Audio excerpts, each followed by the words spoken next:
verso 8. Quem achou fala amém, quem não achou fala misericórdia. Amém. Ou Adonai de fogo. Glória a Deus. Amém. Mas Deus prova o seu amor para conosco, que Cristo morreu por nós, sendo nós ainda pecadores.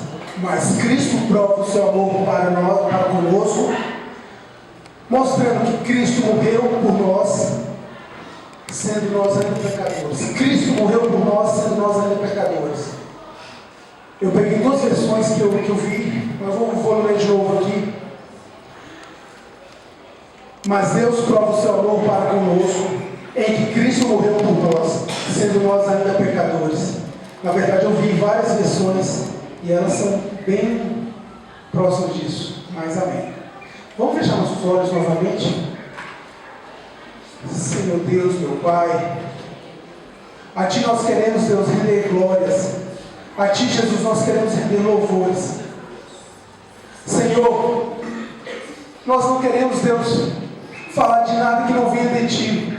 Portanto, que o Senhor venha conduzir, Deus, a nossa boca, o nosso espírito. Que o Senhor venha conduzir, Deus, essa igreja cada vez mais. Meu Pai, para que possamos ser, Deus, usados por Ti. Para que a Tua graça habite sobre este templo, sobre as nossas vidas perpetuamente, Pai. Senhor, eu te peço, Deus, toca no coração de cada um que ouviu essa palavra. Faça, Deus, a Tua vontade, faça o Teu querer. Que não seja feita a vontade humana, que não seja feito conforme o coração do homem, mas seja feito simplesmente a Tua vontade. Amém, Senhor Deus, amém. Poder ser Pai nosso.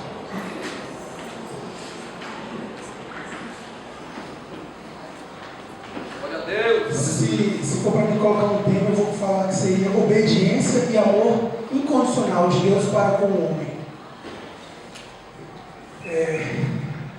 Esses dias eu vinha pedindo a Deus uma palavra, até estava com um esboço já de outra, já ia martelando, mas a coisa não fluía, aí o Espírito Santo, há uns 3 dias atrás, começou a me dar essa palavra. Eu fui estudar, e estava vendo. Cheguei a essa conclusão aqui, que é compartilhar isso com vocês. Eu fui para o dicionário para ver o que significa obediência e incondicional. Eis o significado: obedecer, seguir os comandos, desejos ou restrições de alguém, submeter-se à vontade de outro na execução de um ato, deixar-se conduzir. Em resumo, fazer aquilo que alguém ou alguma lei determina, independente de querer ou não. Incondicional, que não há restrições, não está sujeito a limites ou condições de um estado é um estado absoluto, total, pleno e limitado.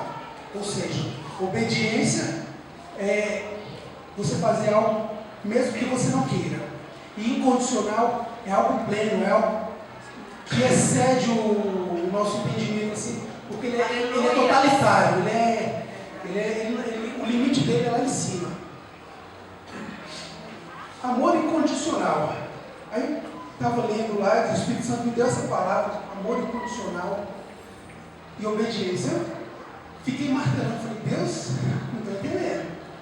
Dá uma ajuda aí que a coisa está difícil. Aí eu li essa passagem. Mas Deus prova o seu amor para conosco, em que Cristo morreu por nós, sendo nós ainda pecadores. Em João também seria um complemento disso que eu estou falando. Meu Deus. João 15:13 diz: ninguém tem maior amor do que este, de dar a alguém a sua vida pelos seus amigos. Deus, através dos séculos, através das eras, da eternidade, desde que o mundo foi criado, Ele vem tentando ter essa aliança com o homem, Ele vem forçando essa aliança. Dia após dia, se você for ler a Bíblia, de uma ponta a outra, você vai ver que Ele está sempre, principalmente no Antigo Testamento, Ele estava sempre, e hoje a pastora Demilde na escola bíblica dominical, falou sobre a genealogia de Cristo, homens que tinham a graça de Deus. Mas assim, ao longo você vai vendo, o Espírito Santo, Deus, o Espírito Santo ainda não tinha sido revelado, mas o Espírito Santo já atuava, e Deus já queria ter uma aliança, um vínculo com o homem, uma proximidade. E tempo após tempo ele oferecendo ao homem chances, mostrando ao homem soluções, e o homem arredio, se esquivando. Esse desejo foi tamanho, que ele permitiu até o ponto de chegar que Cristo viesse. Mas a gente vai chegar lá. Ninguém pode dimensionar esse amor. Eu, você, ninguém tem essa capacidade humana. Eu até fiz assim, umas comparações. Esse ato é um ato, ele é tão poderoso na essência dele, que para entender ele, o exemplo mais próximo que eu cheguei seria o seguinte: você daria a vida do teu filho por amor de um traficante, um estuprador, um terrorista, alguém dessa natureza? Deus deu Jesus. Deus deixou ele vir para nós. Como eu falei, Deus sempre buscou ao longo dos tempos, ao longo das eras, o vínculo com o homem. Gênesis 12, de 1 a 3, Deus faz uma promessa para Abrão, porque nessa época esse ainda era o nome dele, Abrão, de Deus. Ele ainda não tinha aceitado essa promessa. Deus faz um convite e logo na sequência faz uma promessa. Ele fala: sai da tua terra, do meio da tua família, vai para uma terra que você não conhece, por meio de pessoas que você não tem nem noção quem seja, e eu vou te abençoar. Esse é o convite, a promessa é essa: farei de você uma grande nação, engrandecerei o teu nome, e você será abençoado. Abraão, devido a esse fato, abrir esse parênteses, se você olhar para Israel, a nação de Israel, é um país desse tamanho, comparado com o Brasil, os Estados Unidos, e até mesmo está lá no meio, cercado por inimigos, e é uma nação altamente movida pela tecnologia. A agricultura, pode parecer que não, mas a agricultura lá, eles têm 95% do que eles produzem, eles conseguem consumir, ou seja, eles precisam de muito pouco de fora. E principalmente poder bélico, poder de defesa e ataque, eles têm isso lá. Sabe por quê? Porque lá atrás, Abraão aceitou o desafio. Lá atrás, quando Abraão decidiu aceitar o que Deus estava propondo para ele naquela hora, ele não sabia, mas ele estava plantando. E é tão interessante que Abraão, até hoje, ele é tido como pai Abraão. Ou seja, abençoarei o teu nome e tudo mais. Você vê até hoje. Sinal de quê? De um Deus que não falha. Sinal de um Deus que não mente. Esses dias eu estava assistindo um teólogo muito famoso, americano, se não falha a memória, em inglês, debatendo as teorias daquele Stephen Hawking, aquele físico. O Bernardo sabe quem é, aquele físico, que ele é o guru da física quântica aí.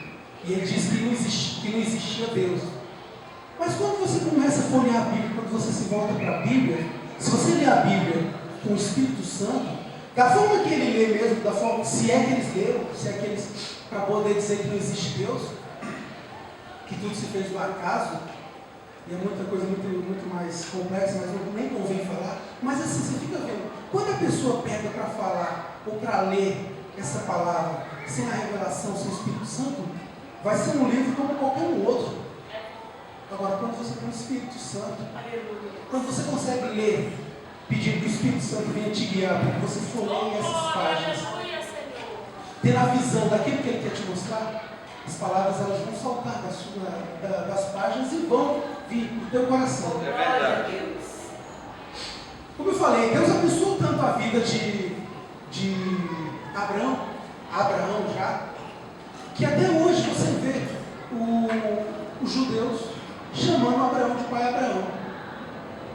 E outra, de quebra, nessa passagem, Deus ainda deixou uma promessa que ela cai. Quem tem família aqui? Quem tem família? Seja pai, mãe, esposa, filho, quem tem família? Todos, né? E Deus ainda deixou de quebra uma promessa para Abraão: em ti serão benditas todas as famílias da terra. Ou seja, tudo está sendo abençoado por causa da fé de um homem lá atrás, a obediência de um homem. Aleluia, meu Deus. Aí se a gente continuar folheando a Bíblia pelo Antigo Testamento, a gente vai ver. Eu citei aqui, eu coloquei aqui até 2 aqui, mas mais por conta de exemplos mesmo. Daniel, que devido à covardia de invejosos, tentaram fazer com que ele se prostrasse diante de outro homem. Ele não se prostrou, mesmo que isso custasse a vida dele. Ele falou assim: não vamos prostrar, porque eu só me prostro diante de um Deus, o Deus vivo, Criador dos céus e da terra.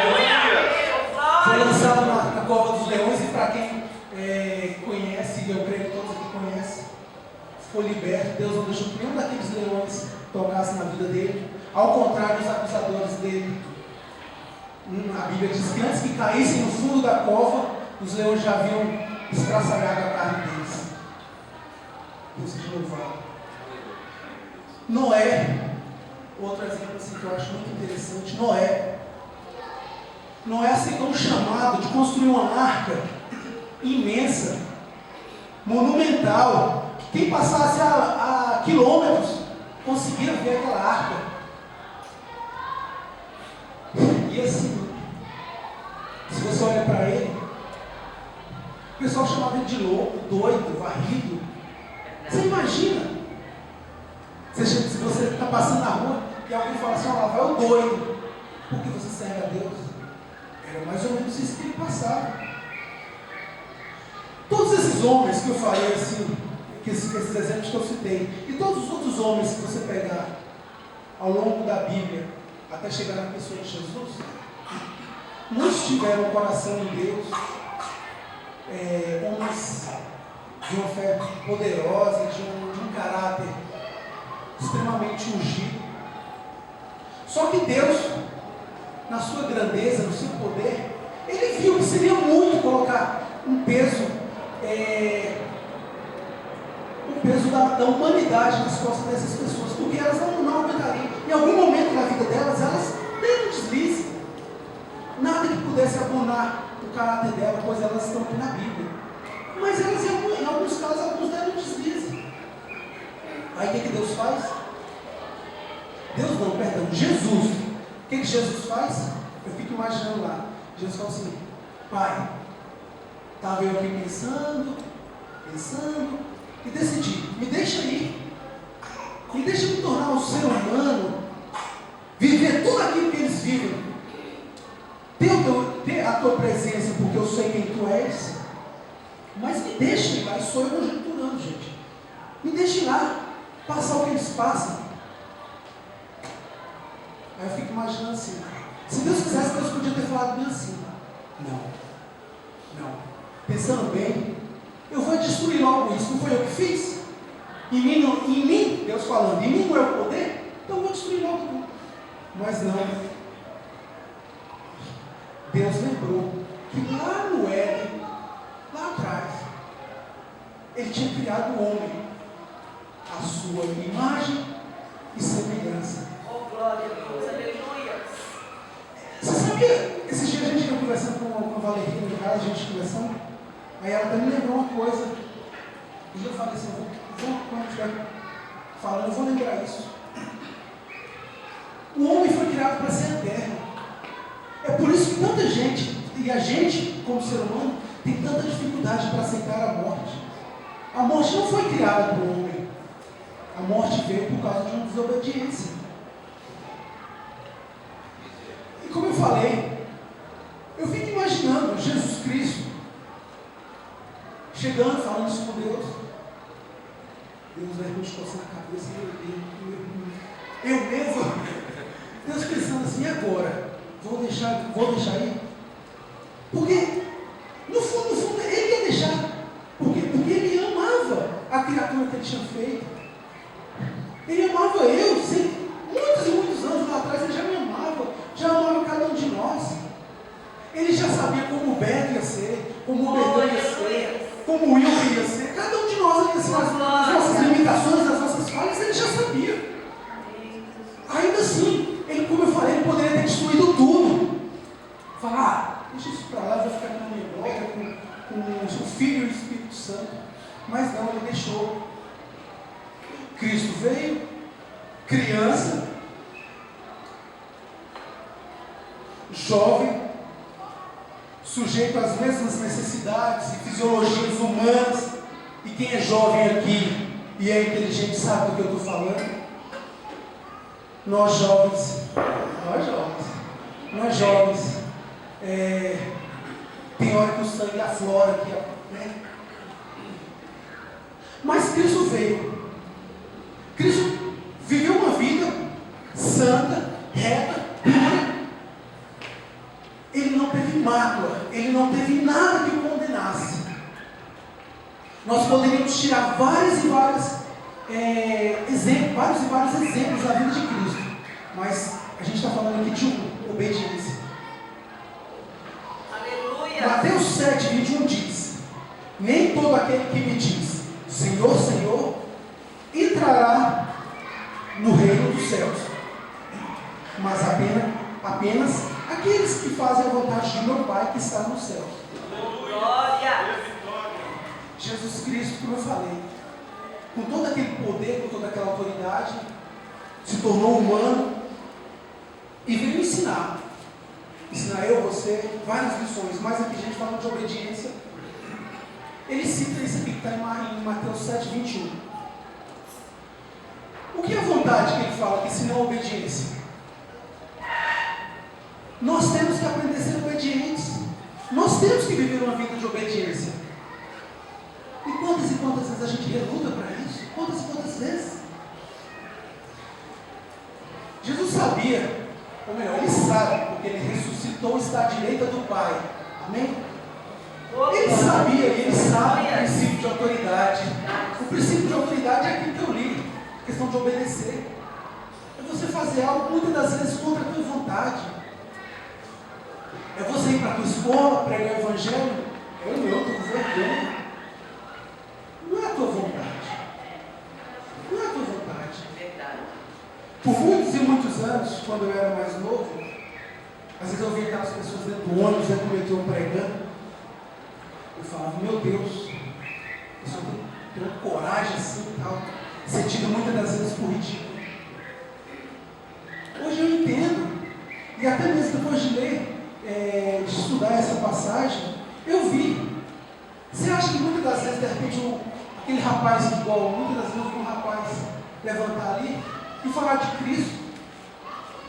Com certeza, os minutos que se antecederam para ele se levantar e falar de Jesus, eu duvido se a perna dele não tremeu, eu duvido se não deu uma suadeira na mão dele, mas ele foi lá e levantou e falou de Jesus, porque não era a vontade dele, era a vontade de Deus.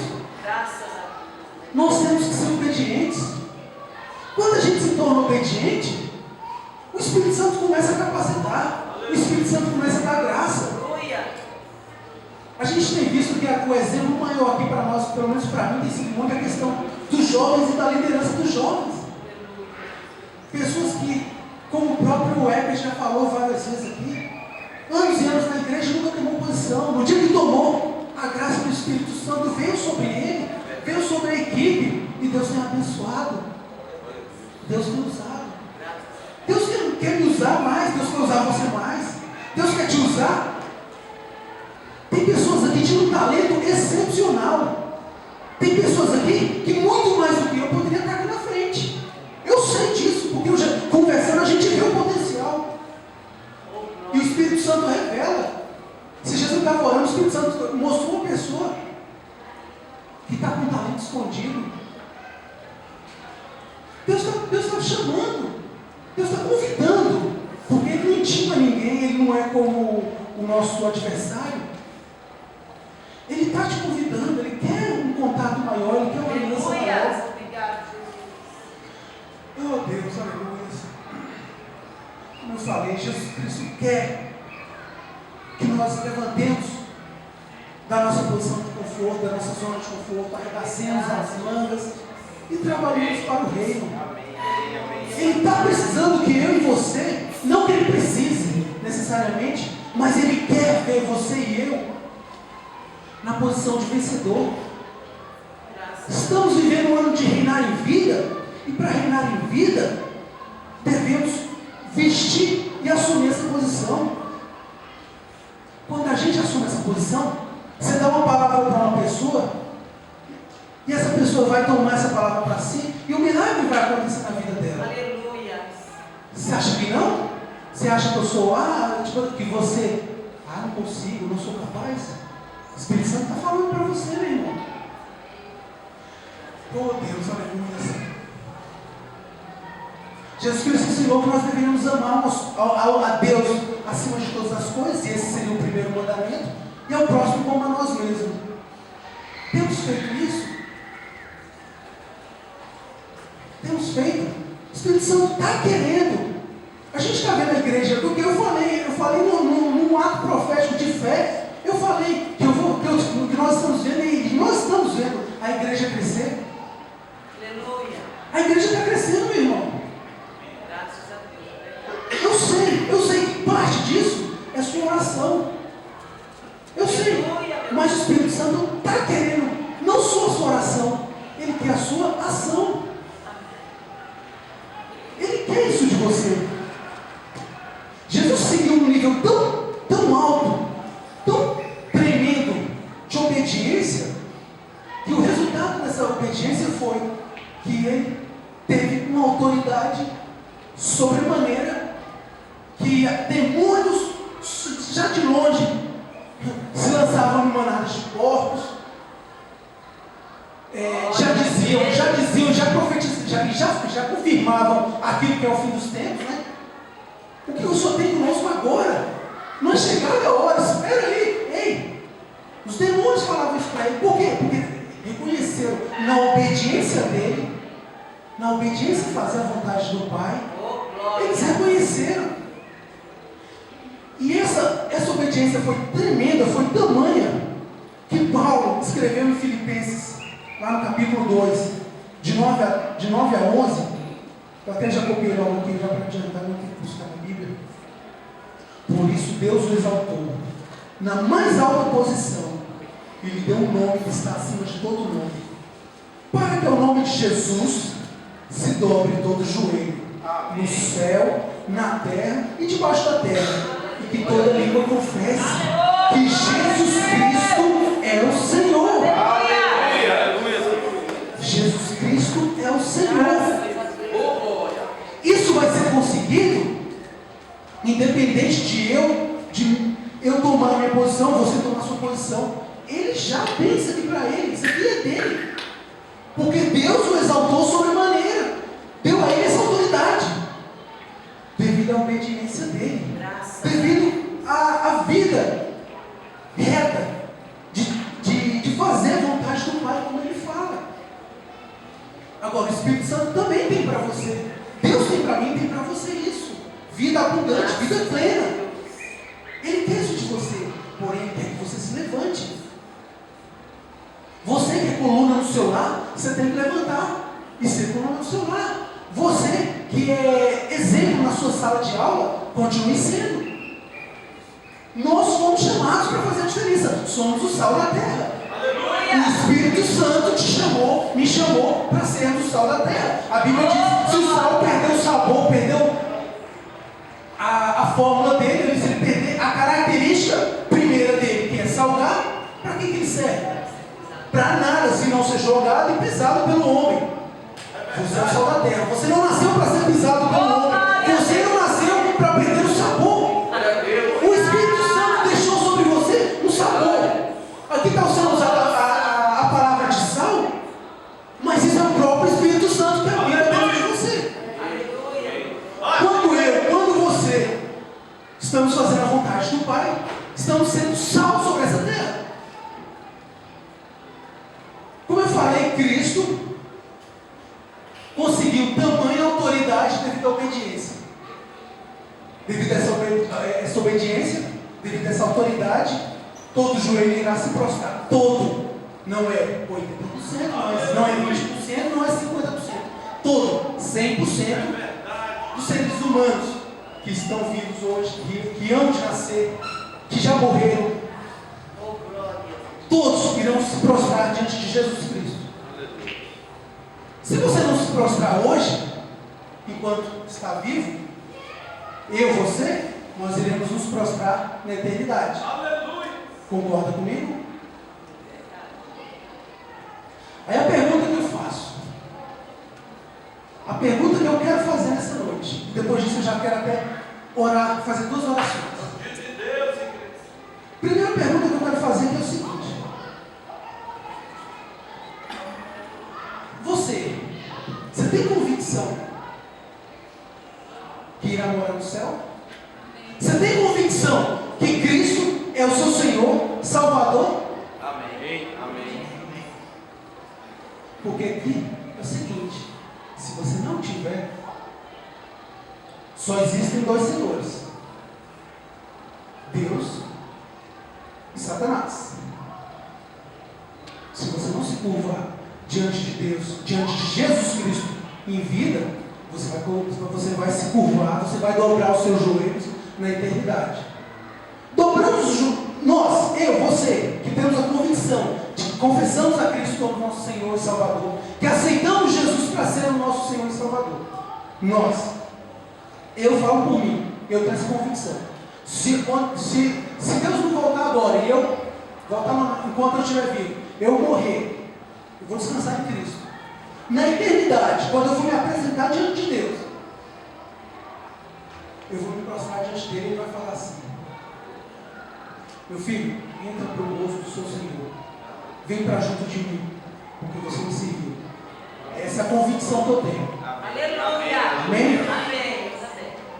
Agora, se você não tem essa convicção, e você não se curvar hoje, onde é que você vai se curvar? Diante de Jesus Cristo.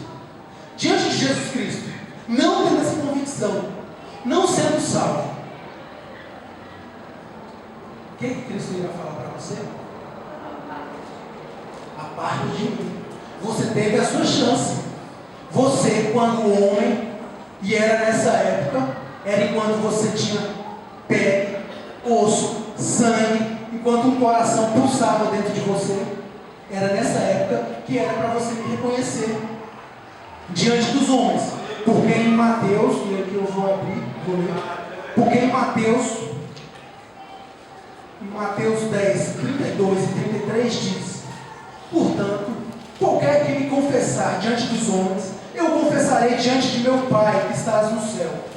Mas qualquer um que negar-me diante dos homens, eu negarei também diante do meu Pai que estás no céu. Em resumo, se alguém morrer sem Cristo, ele vai de qualquer forma ter que se ajoelhar diante de Cristo. O que Cristo vai falar para ele? Apartai-vos de mim. Apartai-vos de mim para o fogo eterno. E a pergunta que eu quero fazer, a primeira, eu quero fazer essa pergunta e depois disso vamos orar. Tem alguém aqui que no seu coração tem convicção que nunca fez uma aliança com Cristo, que nunca aceitou a Cristo como seu Senhor e Salvador? Todos aqui um dia vieram à frente num culto para confessar a Cristo como seu Senhor e Salvador? Todos um dia falaram assim: eu levantei minha mão, reconheço a Cristo como meu Senhor e Salvador. Oh, glória a Deus, aleluia. Glória a Deus. Aleluia. Agora, a segunda parte que eu quero fazer aqui tem alguém que sabe que o Espírito Santo tem falado com você e você está relutante em fazer a vontade de Deus? Deus te diz, Deus toca no teu coração. Oh, glórias. Vamos fazer uma coisa, no céu. Leva a palavra para aquele ali, ou então fala do meu amor para uma determinada pessoa, ou então se posiciona, cristão. Se posiciona, homem e mulher de Deus. O Espírito Santo convida. O Espírito Santo nos convida. E o mais interessante é que ele faz um chamado claro. Aquele chamado que você não tem como você negar que o Espírito Santo tocou dentro de você, que você sentiu aquela palavra mexer com o teu íntimo. O Espírito Santo ele fala. Aí se você der ouvido, amém. Ali você já está sendo abençoado como foi Abraão. Porque Abraão obedeceu. E a gente está falando aqui de quê? De obedecer. O Espírito Santo te convida. Filho meu, quero que você se posicione, quero que você faça isso, quero que você faça aquilo. Aí você ouve, você consegue ouvir, é quase que audível. Você ouve aqui, mas ela é quase que saindo aqui, entrando pelo seu ouvido. Mas você ainda se nega a fazer. Você fala, não, Deus. Tem a televisão, o computador, tem uma série de coisas que eu sou mais gastar tempo, período de oração, fazendo aquilo. Aí você se fecha para Deus. É igual eu falei, o Abraão foi obediente. E até hoje, anos e anos depois, a bênção de Abraão, ela ainda percorre a terra. Porque em ti serão benditas todas as famílias da terra. Todo dia que está sendo formada uma família, a palavra está vindo para aquela família também. A bênção tem que ser para aquela família também. Embora muitas famílias não se apoderam disso, mas é uma palavra. E isso por causa da obediência de Abraão. Aí Deus te chama, você não quer obedecer. Deus te convida, você não quer. A terceira vez que Ele vai te chamar, vai ser muito mais baixa a voz dele, vai ser mais sensível. Quase que você não vai chegar a um ponto que você praticamente não vai ouvir, até chegar ao ponto que a pessoa não ouve mais, que é quando ela fica seca, quando ela fica dura de coração, quando ela se acha independente demais, acha que não precisa de Deus. E o Espírito Santo não quer isso. Se o Espírito Santo deu essa palavra e me tocou e me conduziu para fazer isso, eu creio que tem alguém aqui, eu creio que o Espírito Santo está querendo mover. Porque como ele vai derramar? Como ele vai derramar os milagres, os prodígios, os sinais, se não começar em nós que estamos aqui dentro a aceitar esse desafio? Porque como o Luiz falou, existem pessoas que vão ser chamadas para vir aqui na frente, a pessoa não vai ficar esperando não. O Espírito Santo de repente já nem espera mais. Só que Ele te fez um convite, você sabe. Ele quer te usar, é na tua vizinhança, é no teu trabalho mesmo. Esses dias eu estava conversando com um amigo, eu estava falando com ele. Eu falei, você vai começar a vida nova, no seu trabalho novo. Começa sendo bênção lá, vigia a língua, se posicione como uma pessoa que tem a marca do Senhor da promessa, porque Ele tem. E eu creio que Deus vai te fazer milagres e prodígios na vida dele. É verdade. Mas foi preciso o Espírito Santo dar uma chacoalhada. E o Espírito Santo, eu sei que o Espírito Santo não quer isso. O Espírito Santo não tem prazer nisso. O Espírito Santo tem prazer quando a gente ouve a voz dele e simplesmente obedece. Aleluia. Vamos nos colocar de pé?